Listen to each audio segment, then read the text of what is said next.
Este es un ejemplo de nuestra nueva programación. Enviando la logia. Y yo así, ¿cómo? Perdón, disculpa, otra vez. Entré en shock durante... Hijos machos, madres mexicanas, ¿no? Simplemente lo podemos ver en casa. Cuando vas a casa y de pronto está el hermano y la hermana.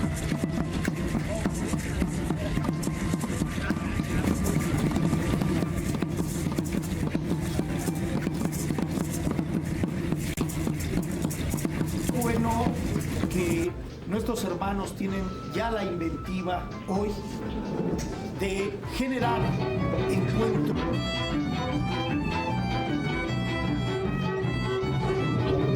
Reconocimiento a la señora Marisela Sierra Soroy, por toda una lucha de ideales y de Vamos a ese tema de la ley de amparo. ¿Qué es un amparo? Todo el mundo dice que ahora con el caso de Soler Caset, todo el mundo va a buscar el amparo. Afortunadamente, los grupos ya decidieron negarle la Gracias a su raza, el empecinado cuando se metió en una cosa no lo sacaban. Terminó quizás.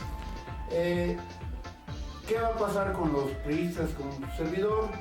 Pues simplemente tenemos que ponernos más observados. La duda nos debe llevar a tratar de penetrar en aquellos lugares. Siente, piensa, habla y actúa. La democracia, sino que se ponga en práctica. Y el reconocimiento también del doctor Luis Alfio. Y los invito a escuchar La Discoteca Bipolar aquí en Radio Liberal.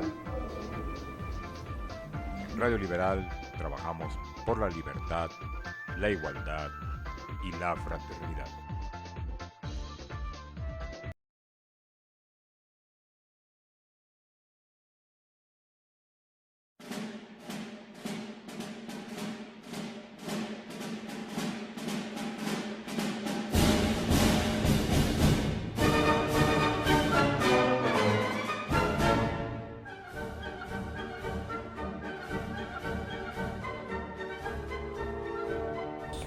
Pues muy buenas tardes, hoy día 22 de abril, que para algunos es el Día Internacional de la Tierra, de acuerdo a un documento de la ONU, parece que fue el sábado 20, pero como quiera estamos en este momento tan importante de nuestro país y del mundo de conservar la tierra, la madre tierra. Y bueno, también estamos iniciando un programa más de la serie de apuntes para la historia de la masonería, con el siempre grato escucharle Carlos Ramos Avilés. Mi hermano, ¿cómo estás? Muy bien, mi hermano Juan Manuel. Buenas tardes. Y bueno, pues poco a poco desde que iniciamos este programa y quisiera también agradecerle a Norma Patrón, que nos ha apoyado en las ausencias de un servidor, pues hemos venido viendo la historia, cómo se ha ido desarrollando el paso de la historia de México, pero inmerso ahí lo más, digamos, interesante de tu programa en este caso, que es la masonería. Y bueno, pues hoy tenemos 3 temas que nos gustaría platicar un poquito, que es sobre los tratados de la soledad, el rompimiento del gobierno francés con México y por qué se da esto, y pues la llegada de Maximiliano. Recordemos que la masonería se dice que ha jugado un papel muy importante en esos 3 puntos. Pues tú dices si comenzamos la charla del día de hoy. Bueno, los tratados de la soledad son los tratados que celebró México con España, con Inglaterra y con Francia, los estados tripartitas que habían invadido a México desde 1861 en diciembre, habían tomado el castillo de San Juan de Ulúa y que reclamaban el pago de adeudo a sus súbditos. Por parte de los españoles, que son los primeros que llegan a México, viene Juan Prim, el conde de Reus, masón, casado con una veracruzana. ¿Tiene que ver con el general Prim? Es el general Prim, el de las calles de México.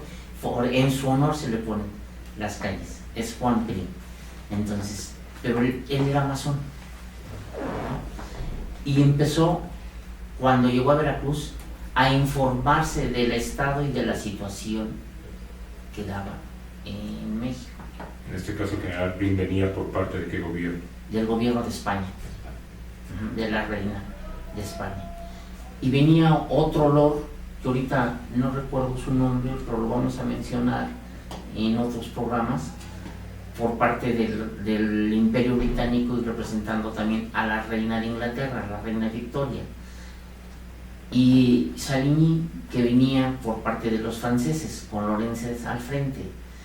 Las tropas más numerosas eran las de los españoles, venían más de 8,000 soldados y estaban embarcándose en La Habana otra cantidad de soldados. ¿Venían de alguna manera juntos los tres o venían por separado? ¿Fue coincidencia la llegada el arribo a México? Bueno, se hicieron unos tratados en Londres donde se hizo la Triple Alianza o el Tratado Tripartito en contra de México para invadirlo y obligarlo a pagar. Juárez había emitido, después de la toma de la Ciudad de México del 15 de junio de 1867, el 15 de julio entra a la Ciudad de México y entre lo primero que hace Juárez es hacer una suspensión de pagos para todas las potencias. Cuando hablamos de la toma de la Ciudad de México, ¿estamos hablando del gobierno norteamericano? No, del francés. El gobierno conservador. Estamos hablando de 1860, de la guerra de 3 años, 58-60. Empieza en 58 y culmina con la derrota del 22 de diciembre de 1859 en Calpulalpa. Ahí derrotan a Miramón. Entonces, posteriormente entra Benito Juárez a la Ciudad de México. Esto ya estaba el gobierno de Benito, el presidente Benito Juárez, en ese famoso llamado el carruaje, o sea, recorriendo el país. No, eso fue después. Lo del carruaje son las fechas que cometió un error al emitir el 15 de julio. El 15 de julio regresa a la Ciudad de México, pero de 67. Pero primero, en diciembre, en enero de 1860, retoma la Ciudad de México. Entonces, él llega y hace un decreto donde la deuda con los otros países... Con todos.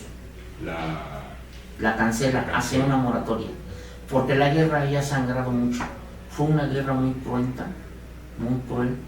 Y pues a final de cuentas estaba en las arcas, estaban vacías del país. Como triunfo de los liberales y de las leyes de reforma, van a tomar consecuencias Leonardo Márquez, el Tigre de Tacubaya. Ya lo habíamos mencionado con el nombre en un programa anterior, como el Tigre de Tacubaya. Ahora sí vamos a dar su nombre de pila, que es Leonardo Márquez, un general conservador muy sanguinario, que también se va a desempeñar como imperialista. Pero Márquez se venga matando primero a Melchor Ocampo, lo saca de la hacienda de Pumoca. Melchor Ocampo había tenido 2 haciendas, Pateo y Paquicihuato. Pateo y Paquicihuato las empeñó y ese dinero lo invirtió para la causa de la revolución de reforma, de la guerra de reforma. Entonces, Melchor Ocampo va a ser un liberal muy sui generis, va a influir demasiado con Benito Juárez, pero también va a ser muy susceptible. Él pensaba que se debería de nacionalizar los bienes eclesiásticos, pero no venderlos. Son propiedad del Estado.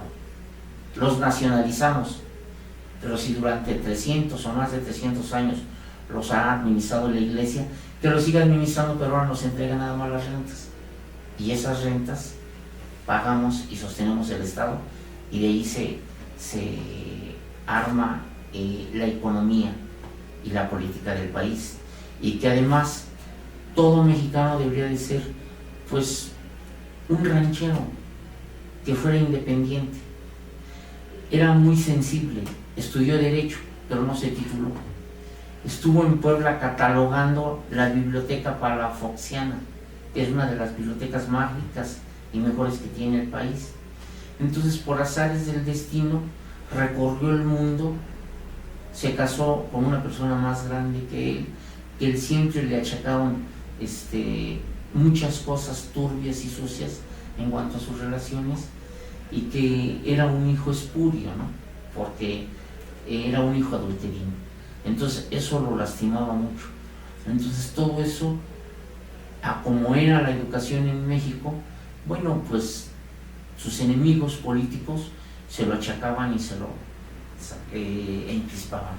Él fue el que firmó el tratado de Maclean Ocampo, que también en su oportunidad lo veremos con pies, con puntitos y con comillas, ¿no? Entonces ahí lo matan el 1 de junio, lo sacan de la hacienda de Pomoca, Márquez, en San Juan del Río, lo obliga a que se hinque y le dice que no se va a hincar, que se hinque, que porque va a recibir la extrema unción, porque va a ser fusilado. Y dice, no, dice que se hinca o que lo quiebra. Dice, bueno, mejor me quiebran, pero no me hinco.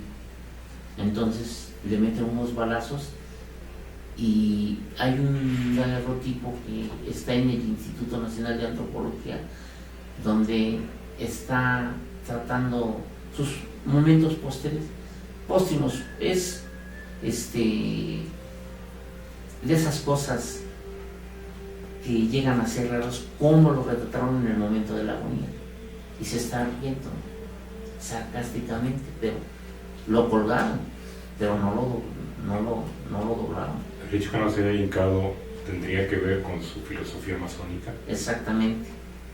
Aparte de sus ritos, sus costumbres, sí, totalmente, ¿no? Sí, y él hablaba de que los hombres deberían ser libres, todos, y por eso llegó a tener dificultades muy fuertes, porque Benito Juárez era más estricto, y Melchor Ocampo era más libertario. Él hablaba de una libertad total y absoluta.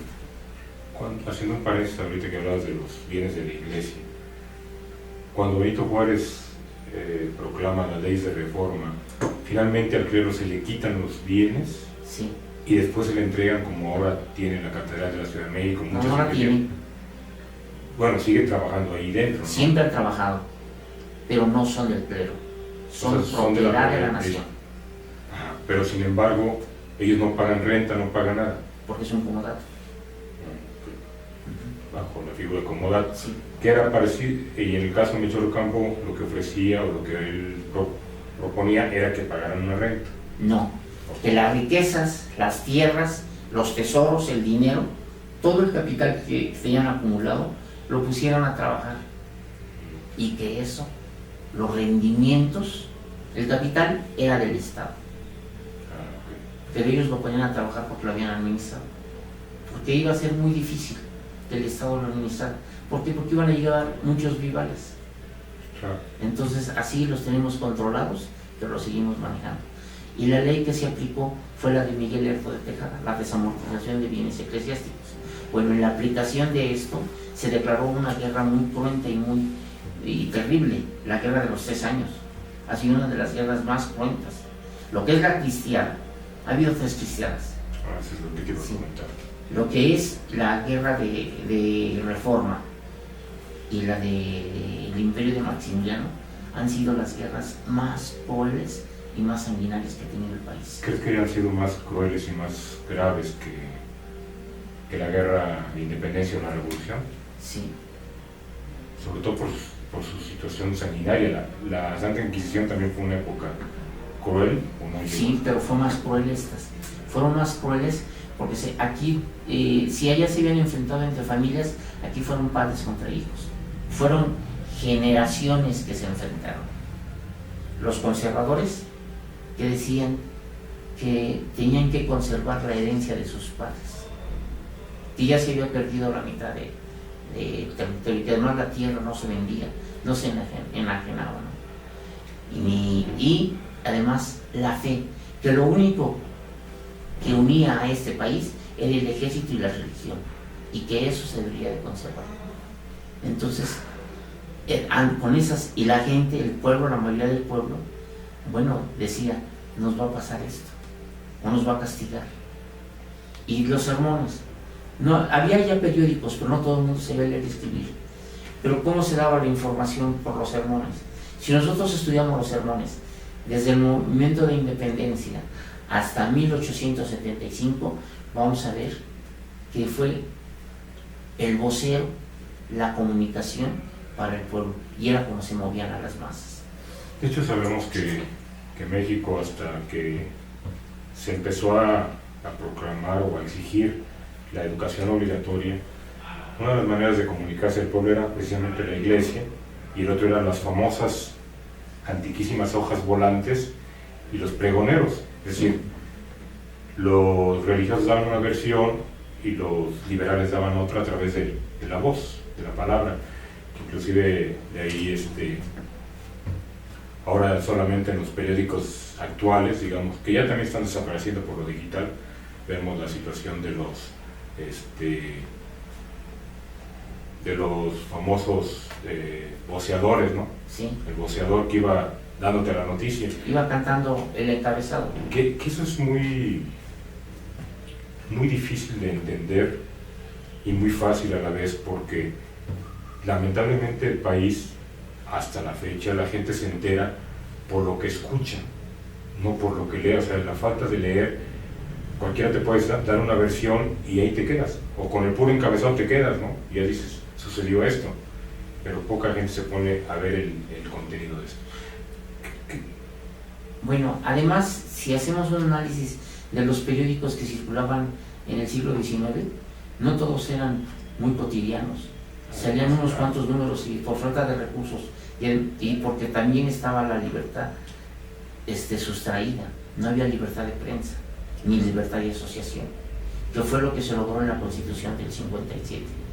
Con la ley de octubre de 1828, donde estaban en contra de las sociedades secretas y contra la ley de imprenta y de asociación, entonces tenían muy controlado. Entonces la ley del 57 va a dar derechos humanos, garantías individuales, la educación laica y gratuita, la libertad de culto y de credo va a ser en 59, cuando están en Veracruz, rodeados por Miramón. Pero esa guerra tan cruenta y al triunfo de los liberales, los conservadores no se van a quedar con las manos cruzadas. Fueron derrotados en todos los frentes, en el político, en el económico, en el militar y en el ideológico. Entonces, ¿qué te parece si nos quedamos ahí? Vamos a un corte y vemos qué fue de los conservadores, qué hicieron después de haber perdido. Regresamos.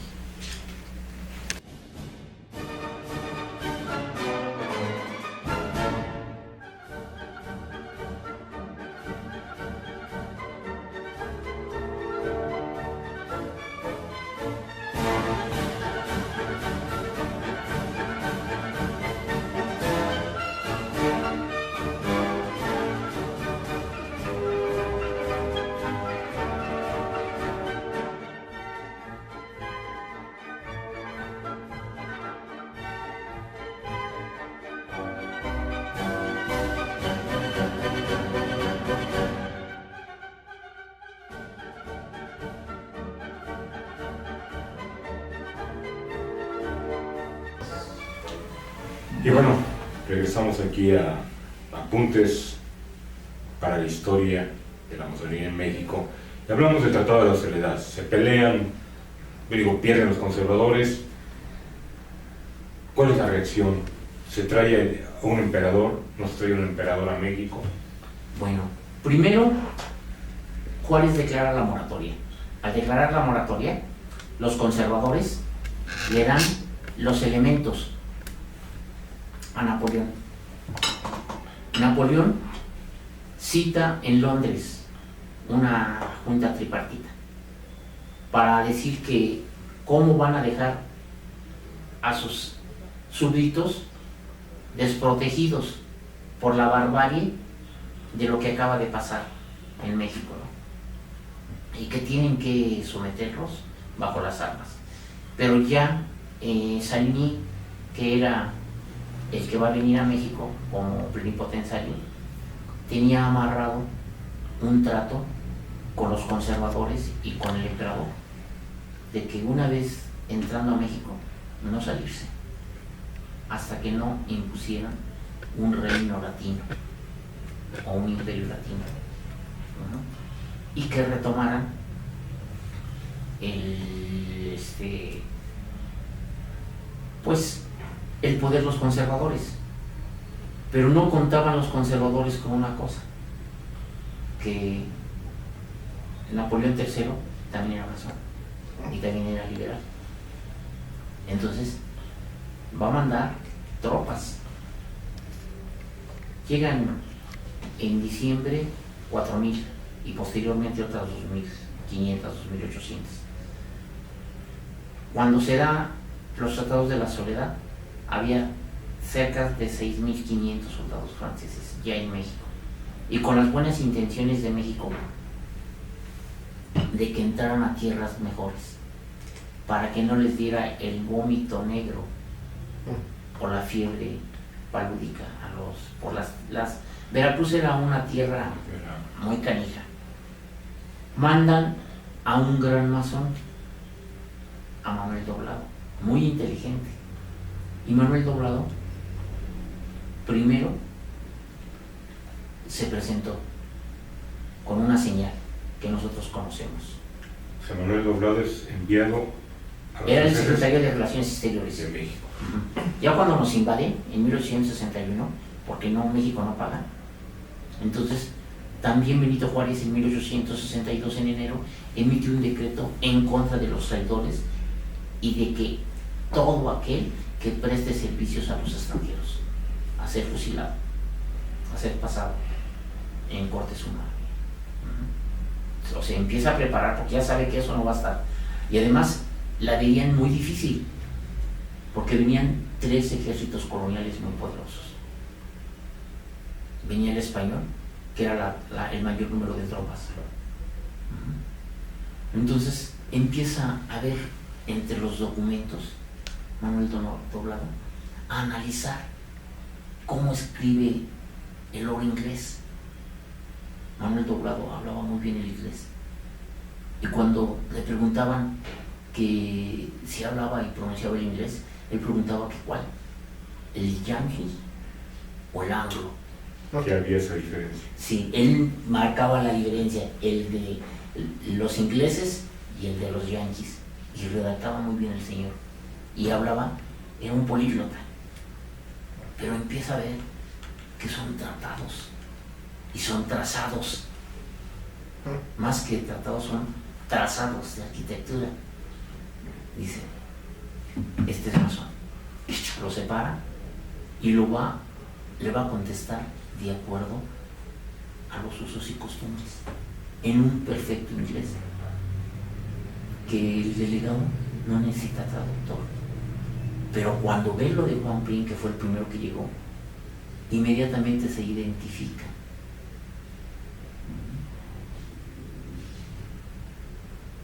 Y cuando le marca a Saligny no le contesta.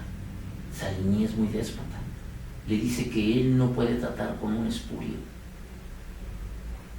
Entonces, ¿cómo va a ser espurio el Ejército Nacional Mexicano si el Gran Oriente de Francia le había dado su carta? Lo que pasa es que ya traía consigna en línea. El tío de su emperador había fortalecido el Gran Oriente de Francia.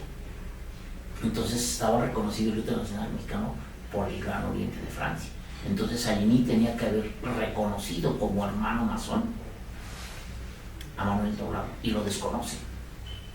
Y lo desconoce feo. Lo hace esperar.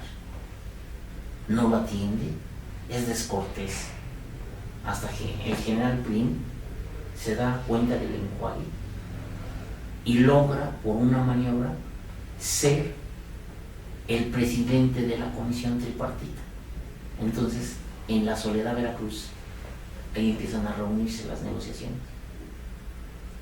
y les ofrecen agua y les dice cuáles son los mejores manantiales. ¿Por qué la Soledad? Porque ahí están cerca los manantiales del Pico de Orizaba.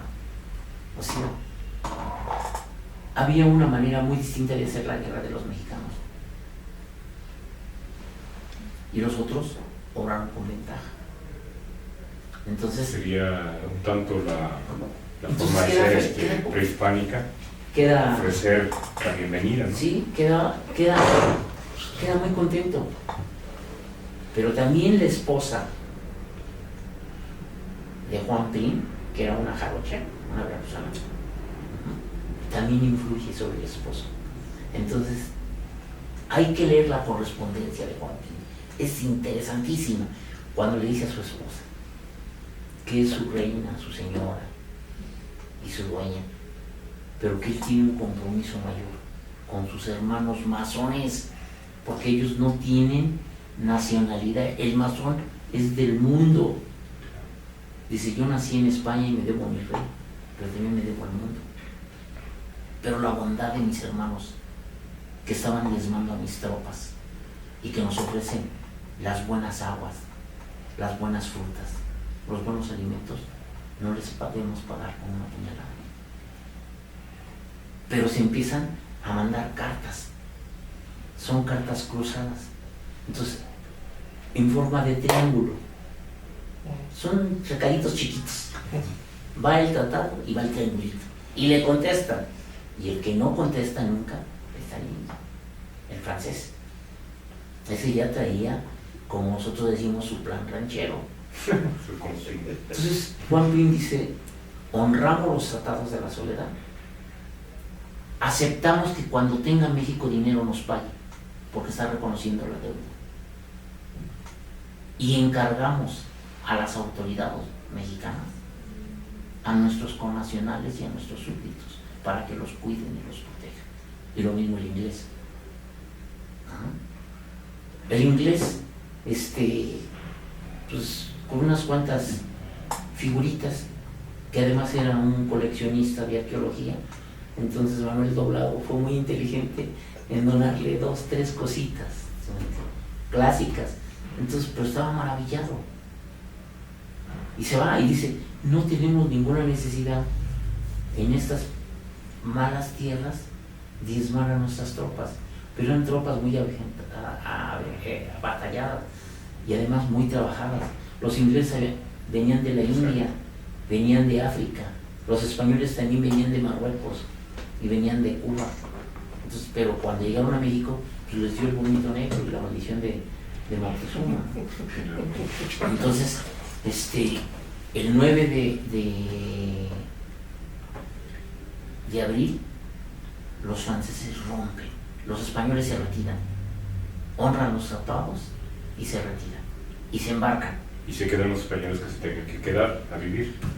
No, los que había aquí se quedan bajo los auspicios del gobierno y el pabellón mexicano, pero los franceses no se retiran. Ellos dicen que no se regresan a Veracruz, porque en el contrato, en el convenio y en los tratados decían que si se rompían tenían que regresarse a Veracruz. Dicen los franceses, no, aquí nos quedamos y aquí nos plantamos, y de aquí marchamos hasta México, y desconocemos al gobierno, y no queremos tratos con espurios.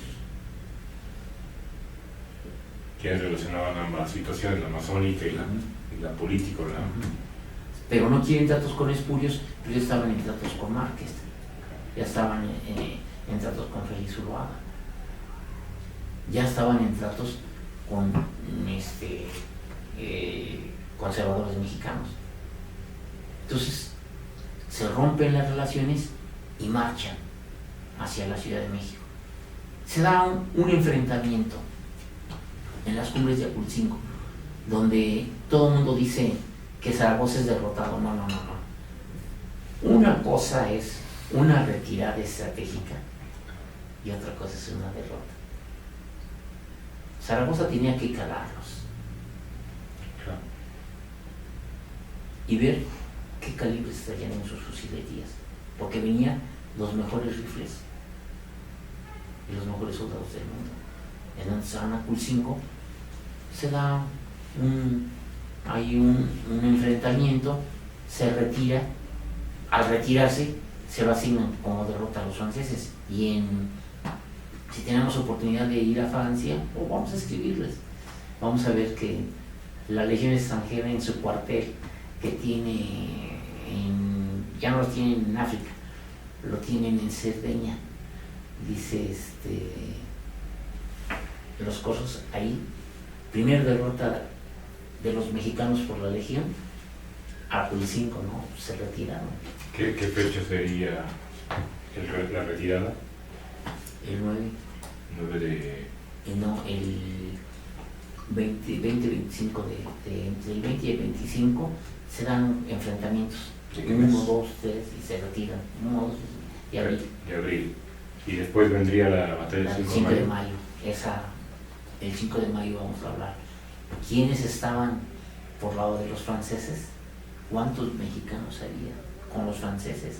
Y que las familias nobles de Puebla ya los estaban esperando y preparando convites para disfrutar con los franceses, porque los poblanos siempre fueron... Que a la fecha, digamos, entre comillas, hay perdura ese malinchismo arraigado en ciertas familias mexicanas, ¿no? Tanto inclinarse hacia los españoles y sentirse españoles o sentirse franceses. Yo todavía he visto en algunas familias de Puebla que conservan esa, pues, cierta descendencia o ascendencia francesa y como que quieren, siempre la sacan en sus pláticas, ¿no? Y siento que en aquella época debe haber sido todavía peor, ¿no? O sea, más palpable, más creíble. Esas familias que estaban con los franceses, ¿era porque tendrían ascendencia francesa o simplemente por simpatía conservadora? Porque eran conservadores y no le perdonaban a Juárez. El que un indio llegara a la presidencia, el que un indio fuera licenciado, el que un indio lo hubiera derrotado. Les llamaban los sin calzones. Ellos eran la gente de bien. Los otros eran, pues vas a comer porque te necesitamos, pero que tú no debes debes de dar gracias a Dios que te permitimos vivir. ¿Qué te parece si vamos al último corte y regresamos con la llegada de Maximiliano aquí a México? Estamos escuchando apuntes para la historia de la masonería en México, platicando con Carlos Ramos Avilés. Regresamos.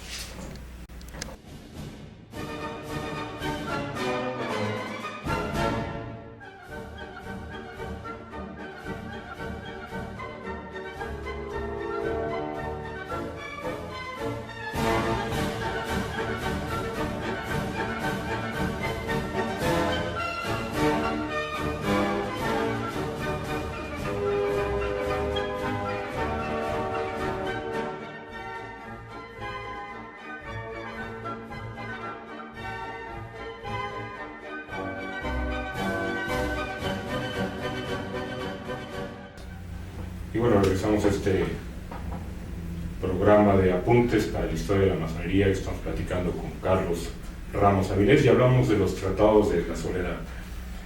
Antes de irnos a corte hablábamos de que los conservadores perdieron en todos los frentes, el ideológico, el político, el económico. Pero aquí nos quedan dos dudas, y el militar obviamente. Nos quedan dos dudas. Una es, ¿por qué tratados de la soledad? ¿Tiene que ver con la cuestión de la Iglesia de la Soledad, de algo religioso? En la comunidad de la Soledad de Veracruz. Pero los antecedentes a este tratado es que hubo conservadores que estuvieron en Europa y ya había conservadores que vivían en Europa. Entonces, parte de los derrotados y desterrados, y algunos de ellos masones escoceses, decían que no había solución en México más que el imperio, la corona, no un rey, un emperador. Napoleón III, Luis Napoleón, el hijo de José Bonaparte y sobrino de Napoleón I, decía que tenían que poner una potencia latina en América contra la Unión Americana. Y como sabían de esas ideas, entonces lo fueron a ver. Y habían empréstitos, y había deuda. Entonces la deuda fue el pretexto. ¿Ya para entonces había miedo a los norteamericanos? Ya. Ya, Europa ya decía que estaba creciendo mucho la potencia y que había que frenar a los anglosajones y tenían que hacer una potencia latina. Lo de Latinoamérica, quien le da el puño de Latinoamérica es Luis Bonaparte, Napoleón III. Él es el que acuña. Además, él visitó los Estados Unidos de joven y él era masón, porque Napoleón Bonaparte dio un esplendor muy fuerte al Gran Oriente de Francia. El Gran Oriente de Francia es quien le va a dar la carta patente al rito nacional mexicano. Y el rito nacional mexicano se va a manejar con 9 grados. 3 que van a ser los que nosotros conocemos y los azules, y del 4 al 9 van a ser los filosóficos. Precisamente en esos momentos de crisis, de situaciones, de dimes y de diretes, la mayoría de los masones en México se habían aglutinado en el rito nacional mexicano, pero también existían los escoceses. Esto fue porque los escoceses estaban perdiendo fuerza y por eso era estar con el gobierno, que en este caso Juárez estaba con el rito nacional. No, fue coincidencia. No, lo que pasa es que los escoceses siempre fue un rito de alcurnia, inclusive desde que se fundaron logias escocesas en 1803. Los Guadalupe, que eran escoceses, eran nobles, eran doctores, eran abogados, eran comerciantes. El dueño y los descendientes del Palacio de los Azulejos y del Palacio de Mascarones pertenecían a los Guadalupe. Eran los oidores de Puebla, los oidores de la Ciudad de México, pero no entraban plebeyos. Que de ahí viene a lo mejor la imagen del Palacio de los Azulejos, ¿no? Traer la bueno, para que vayamos teniendo una idea. Se va a dar una confrontación muy fuerte entre yorquinos y escoceses. ¿Juárez no entraría a lo escocés por su calidad indígena? No le interesaba. Él era... O a lo mejor él rechazaba esa... No la rechazaba. Su formación como en una escuela primero confesional donde aprendió a leer, a escribir y estudió latín, griego y teología y filosofía, y después en el Instituto de Ciencias y Artes tuvo maestros eclesiásticos, pero Manuel Méndez, que va a pertenecer al rito nacional mexicano, es quien lo va a iniciar en 1828. Cuando hablas de esos problemas que había entre yorquinos y escoceses de la masonería, ¿influyeron o tuvieron que ver en esta también pleito entre conservadores y liberales? Sí. ¿De qué forma? De que muchos de los conservadores no nada más eran religiosos, eran escoceses. Claro. Y eran de alcurnia. O sea, ellos eran nobles y se sentían nobles. Era la herencia del criollo, nacido, nutrido y educado en América, hijo de español. Y los del rito nacional mexicano, pues era gente muy revolucionaria, más idealista, más del pueblo. No, más, podríamos decir que más de izquierda, más todavía que los yorquinos. Había dos grupos muy fuertes, la de la Gran Legión del Águila Negra y los del ritos nacional mexicano. Pero los otros dos ritos, el rito de York, pues sí, abatió columnas por la ley de octubre y no quiso, él se sometió a la ley, los otros fueron rebeldes y manejaron distintos movimientos y proyectos de nación y fueron derrotados en 1834, 1835 hasta el 56. Después de que se da la revolución de Ayutla del 54 y la constitución del 57 y las guerras de reforma, ese es el triunfo de los liberales. Si nosotros hablamos de los liberales, no vamos a hablar de yorquinos ni de escoceses, vamos a hablar de gente del rito nacional mexicano, con honrosas excepciones. Ignacio Manuel Altamirano no era del rito nacional mexicano, era del rito escocés. Y era indígena. Entonces, cuando se habla de liberales y conservadores, estamos hablando realmente de los masones del rito nacional mexicano. Sí, en su mayoría, por decirlo así, y del Partido Liberal Mexicano, obviamente. Primero, como no había partidos, se dieron enfrentamientos entre escoceses y yorquinos.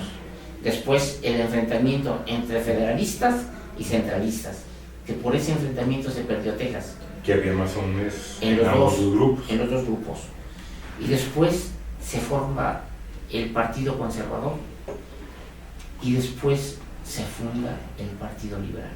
De hecho, dentro del Partido Conservador, más adelante, mucho más adelante, estará, estuvo también inmerso, pues Madero, ¿no? Dentro del Partido Conservadores, ¿no? No, ese es otro tema y lo vamos a aclarar. Ahorita estamos en esto para ver los antecedentes al triunfo de esa guerra. Una es la Constitución del 57 y otras son las leyes de reforma. Las leyes de reforma se dan en Veracruz. Como fue la Iglesia muy cruel con sus anatemas y con su declaración de que Benito Juárez toma la presidencia cuando Comonfort desatiende y desconoce la Constitución, quiere dar un golpe de Estado. Y Constitucional dice que en ausencia del presidente, el presidente de la Suprema Corte de Justicia era el presidente. Entonces, Benito Juárez no entró por votación, entró por decisión de ley y por mandato de ley. Entonces Benito Juárez se prepara para ir al Tedium de Catedral y jurar. Entonces le cierran las puertas de Catedral. ¿Juraban en Catedral? Sí, los presidentes juraban en Catedral. Juraban ante la Biblia y la Constitución. Hacían un doble juramento. Entonces encadenan doblemente las cadenas del atrio, que era una de las cadenas, pero le ponen doble cadena, que decía, los traidores no entran. O sea, hay simbología. Claro. No para saltar las cadenas y las podía ver. Claro. Los lados de Benito Juárez, esas cadenas están por Tepito, en un parquecito. Sí, parte de las cadenas. Entonces, de Yona Vicario, en el parquecito. Entonces, pero si le cierran exactamente, cuando lo ven que está en las cadenas, cierran todas las puertas y enmudecen las campanas, no dan los toques y le cierran la puerta en las narices. Lo repudian. Entonces Juárez regresa a Palacio Nacional, dice que él trató de cumplir con usos y costumbres, pero que eso no va a renunciar a su fe, pero que también es servidor público, que ya que el clero político y el alto clero no quieren nexos, entonces también se prohíbe a partir de ese momento que todo funcionario público haga acto de fe por ser funcionario público. Les toma la palabra y se las hace efectivas. Lo empiezan a perseguir por los golpes de Estado. ¿Qué le hubiera pasado después, en época de Juárez, a los dos gobernantes actuales, presidencial y jefe de gobierno, haber ido a una misa al Vaticano? ¿Qué castigo había para el funcionario público que hacía eso? Un acto, ¿se crearon alguna ley? O sea, la ley lo prohíbe. La acabo de mencionar. Sí, pero ¿había algún castigo al gobernante? Sí. Sencillamente tenían que pedir permiso. La Cámara de Diputados, el Congreso, era más poderoso que el presidente de la República. Y lo que considerara la Cámara de Diputados le aplicaba la ley. Pero lo más seguro es que les hubieran quitado, los hubieran desaforado y les quitan el puesto y los juzgan. Fíjate, mencioné a Madero nomás como un buscapié, no tanto para hablar de él, porque precisamente es donde la historia de México se ha distorsionado, y cuando no se conoce la masonería, digamos que en parte no se conoce la historia de México. Quien no conoce los pleitos o las presencias yorquinas, las presencias escocesas y el rito nacional mexicano en su época, pues tú bien lo dices desde que iniciaste tu programa, decías, hay que situarse en el tiempo y el momento, no hay que juzgar a Juárez como en el siglo XX, ¿no? O el siglo XXI, o no juzgar tal vez a algún conservador con la misma medida, ¿no? Vamos, en el mes de junio y julio, vamos a tomar cuáles son los antecedentes históricos de los conservadores y sus documentos, y cuáles son los antecedentes y los documentos históricos de los liberales. Que eso va a ser. Y volvemos por las fechas, porque yo lo que busco es ubicar el mes con el contexto.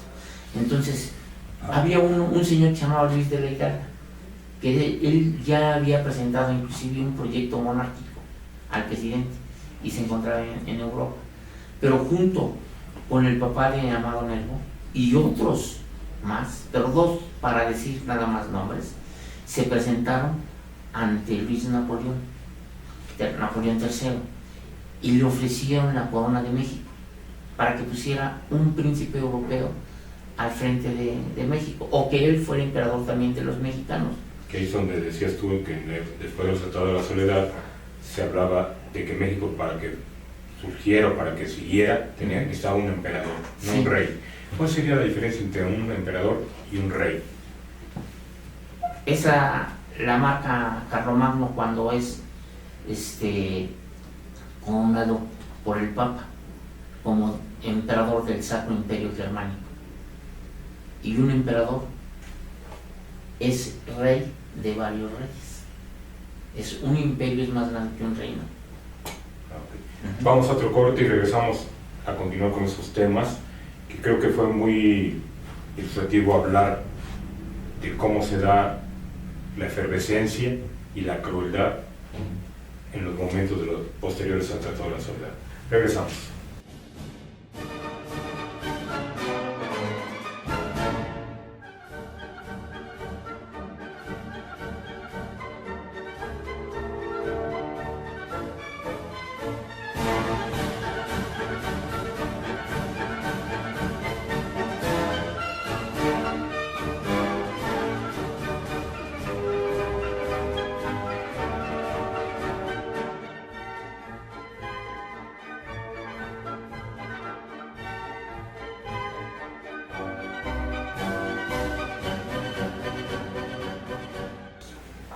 Y bueno, regresamos, estamos en su programa Apuntes para la Historia de la Masonería en México, y estamos hablando de parte de lo que vio México en el año 1864, cuando prácticamente es la llegada de Maximiliano, el emperador, a la Ciudad de México. ¿Cómo se da?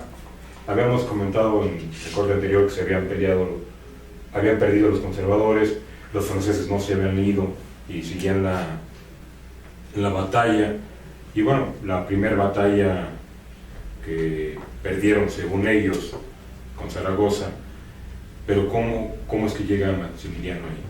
¿Es antes o después de la batalla de 5 de mayo? No, es después, casi 2 años. Llega en abril de 1864 a Veracruz. De Maximiliano ya hablamos en un programa anterior, en una pregunta que me hizo Norma. Maximiliano era sobrino de Luis Napoleón, de Luis Bonaparte.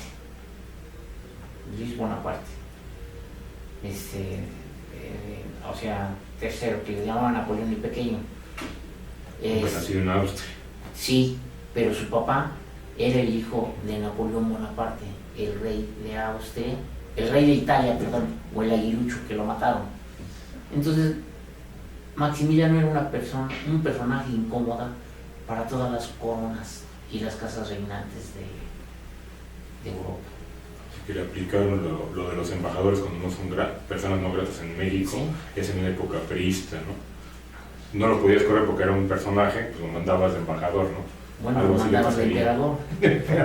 Como un puesto, pero fuera de aquí. Y protegerlo. Pero no era buen administrador. Tenía ideas liberales. Tenemos que marcar una diferencia precisa y concisa. El ser masón y el ser liberal. Antes de platicar de esa diferencia, citémonos en el mes de abril de 1864. ¿Qué pasa? Que presuntamente pierde Zaragoza la batalla. No la pierde. Y no es una pieza, es una estrategia. Nunca lo han derrotado. Él necesitaba ver la fuerza de sus oponentes. Los tenía que calar. Y en las cumbres de Aculcingo presenta escaramuzas. Y las escaramuzas no es una batalla, ¿no? Pero emite retiradas escalonadas. No fue una fuga, como dicen los franceses, como también la de Camerún, Camarón en Veracruz. Camerún es Camarón en Veracruz, ¿no?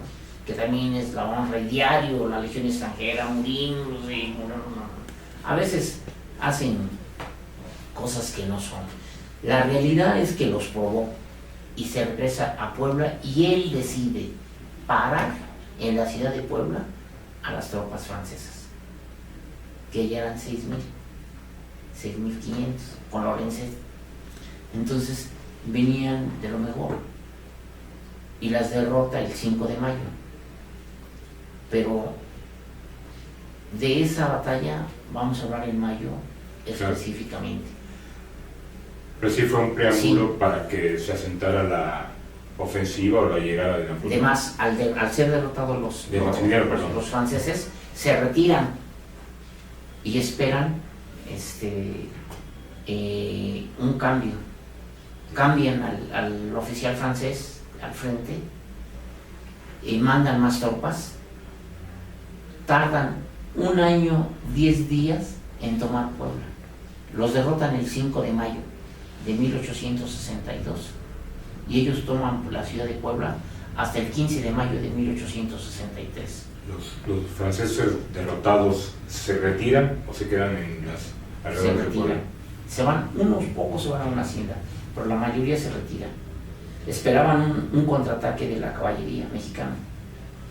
Y Porfirio Díaz decía que había que derrotarlos, que había, precisamente para eso les sirvieron esas estrategias y esas pequeñas escaramuzas en Amosó.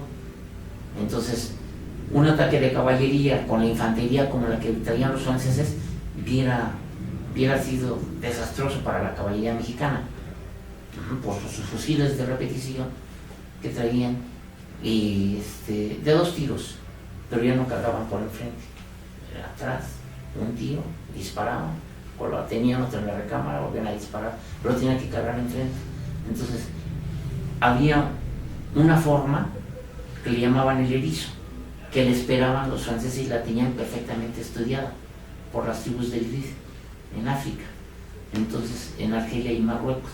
Entonces esperaban que los rancheros mexicanos, que la caballería mexicana, que era muy famosa mundialmente, los atacara y entonces acribillar a la caballería. Y Zaragoza no va a permitir eso. Entonces se regresan a Puebla, la fortifican, Zaragoza muere en el transcurso y va a ser sitiada la ciudad de Puebla. Ya no la defiende Zaragoza, cae en manos de otro, el vencedor del 22 de diciembre de 1859 en la batalla de Calpulalpa. Él es el que se va a entregar la ciudad. Ahí se dan cuenta que ya no pueden enfrentar a los franceses en batallas formales porque los van a derrotar, porque son más fuertes, porque utilizan una estrategia superior, no porque los mexicanos no fueran inteligentes, sino porque los otros estaban más alistados en ese tipo de batallas y se van a aplicar la guerra de guerrillas, y cuando son fuertes entonces ya dan el enfrentamiento, pero eso va a ser después. en 66, 67. Pero Maximiliano no llegaba todavía. Entonces, una vez que toma la ciudad de Puebla, Juárez tiene que salir de la Ciudad de México y empieza otra vez el carruaje a seguir, a marchar hacia el norte, ya no hacia Guadalajara, marcha hacia Luis Potosí, Aguascalientes. El gobernador de Monterrey y Coahuila le niega la entrada, se va a Chihuahua con Luis Terrazas, y después se va a Ciudad Juárez. Y Maximiliano, ya cuando los franceses tomaron la Ciudad de México, dice que siempre y cuando el pueblo lo acepte, será emperador de los mexicanos. Entonces ya los franceses ya se habían diseminado en el país. Por eso se iban liberales de Napoleón, porque no quería llegar como un invasor. Pero él decía, los franceses eran dueños del piso nada más que pisaban, pero no podían dormir, porque podían amanecer degollados.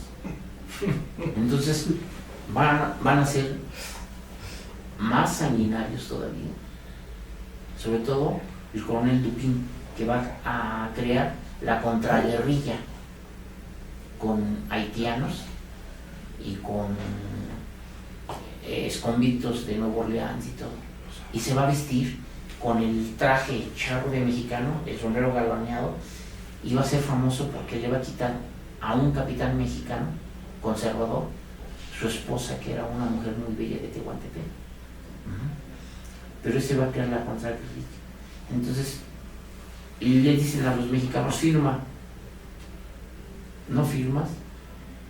Bueno, si firmas, pues te doy un real. Entonces, pues un real, lo muerden, es bueno, pues firmo, y ponen entonces llegan muchos documentos firmados en el cual el pueblo iba a aclamar a Napoleón. Pero los conservadores también hicieron creer a los franceses que cuando llegaron a México iban a ser aclamados como libertadores. Y no fue así. El caso es que cuando Maximiliano llega a México, 17.500 soldados mexicanos, entre tropas, generales, jefes y clases, van a pelear con él. No son pocos, y muchos de ellos egresados de colegio. Entonces se ponen en las órdenes. Eran conservadores, nunca estuvieron de acuerdo. Los militares de carrera, pocos fueron los que jalaron con Juárez, los que apoyaron a Juárez, y que los después, siendo conservadores, se pasan a pelear con los liberales y con los juaristas, entre ellos el general Negrete, que peleó en Puebla, y el compadre de Porfirio Díaz, Manuel González, que le decían el Man, general tamaulipeco conservador, y que después peleó bajo las órdenes de Porfirio Díaz. Y el derrotado en Puebla va a ser González Ortega, el vencedor de Calpula. Ahí lo van a agarrar prisionero. Van a agarrar prisionero también a Porfirio Díaz en Puebla. ¿Qué tanto para esas fechas estaba arraigado el nacionalismo en la población? Se da. Por decreto de Benito Juárez, por primera ocasión, se ordena que se toque y se cante el himno nacional mexicano antes de cada batalla. Y la primera batalla va a ser la del 5 de mayo. Que pues va a ser una batalla triunfadora. Entre cuando llega Maximiliano, pues ya estaban los franceses, y además, pues cuando ve que tiene en la lista 17.500 entre generales, tropas, jefes, dice, pues luego, pero mucha de la tropa era de leva, pero también por eso utilizaba la leva. Era la forma de llenar los ejércitos. Para aquellos que nos escuchan, la leva significa gente que vas recolectando en el camino, ¿no? No. ¿O son militares de carrera? No. La leva tenían distintas formas. Una de esas formas era de que en la noche, después de las 7, 8 de la noche, cuando estaba oscuro, salían los militares y los encontraban en las calles, los llevaban al cuartel, los armaban y los pasaban con los soldados. Otros llegaban a las rancherías rodeaban la ranchería, la saqueaban y se llevaban a los hombres. Ahí vendría el famoso calificativo de soldado levita. Nada más que el corrido dice: soy soldado de levita, pero de caballería. Sí. Y es cuando llega Maximiliano,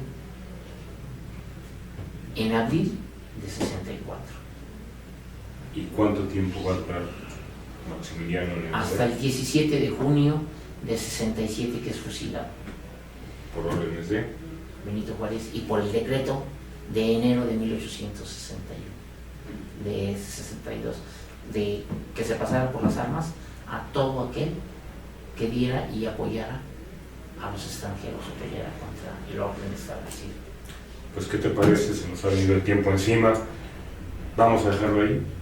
Y el próximo programa hablaremos del 5 de mayo y parte del gobierno de Maximiliano, cómo se dio, que se decía mucho que no gobernó él, sino que gobernó Carlota. Bueno, el próximo programa vamos a hablar de 2 fechas. Nunca lo había hecho en este programa, ahora lo voy a decir. Va a ser la del 5 de mayo y la del 8 de mayo. Y después hablamos del gobierno exclusivamente de Maximiliano y de Juárez, para ver qué hacía Juárez, qué hacía Maximiliano. Porque además fueron gobiernos alternos en la historia de México, ¿no?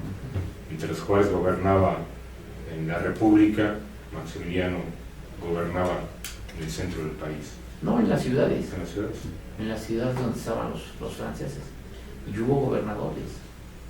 Vidaurri, un gobernador de Nuevo León, que le negó la entrada a Benito Juárez, se vino después de ser liberal, y que era liberal y que peleó en las leyes de reformas, peleó defendiendo la Ciudad de México con Maximiliano, y Porfirio Díaz lo fusiló. Que el otro le pidió el socorro, le dijo: pues sí, pero no te reconozco como tal y eres pasado por las armas. Pues aquí dejamos apuntes para la historia de la masonería en México, y hasta el próximo programa. Carlos Ramos Avilés, muchas gracias por siempre nos das luz y conocimiento en tus programas y tus charlas. Muchas gracias. El agradecido soy yo. Salud para todos los radioescuchas que nos ven y nos escuchan. Y bueno, pues soy Juan Manuel Velasco. Regresamos hasta la próxima. Muchas gracias.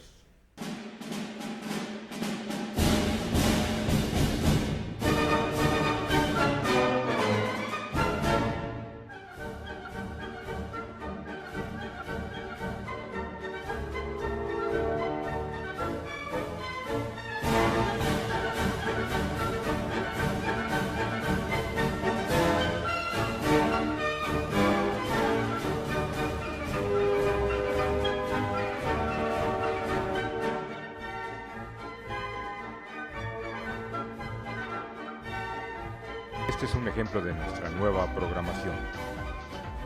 Enviando la logia. Y yo así, ¿cómo? Perdón, disculpa, otra vez. Entré en shock durante. Hijos machos, madres mexicanas, ¿no? Simplemente lo podemos ver en casa. Cuando vas a casa y de pronto está el hermano y la hermana.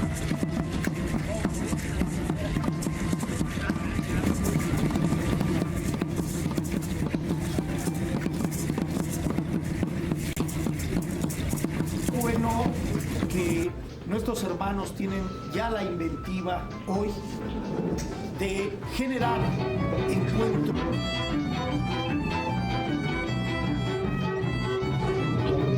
El conocimiento a la señora Marisela Sierra Soroy por toda una lucha de ideales y de Vamos a ese tema de la ley de amparo. ¿Qué es un amparo? Todo el mundo dice que ahora con el caso de Soler Caset, todo el mundo va a buscar el amparo. Afortunadamente, los grupos ya decidieron negarle la Gracias a su raza, el empecinado cuando se metía en una cosa no lo sacaba. Terminó quizás.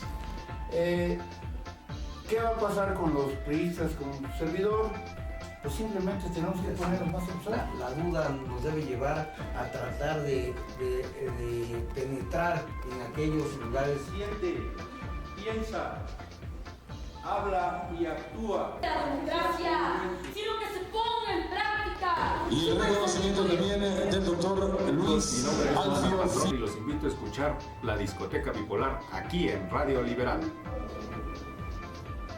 En Radio Liberal trabajamos por la libertad, la igualdad y la fraternidad.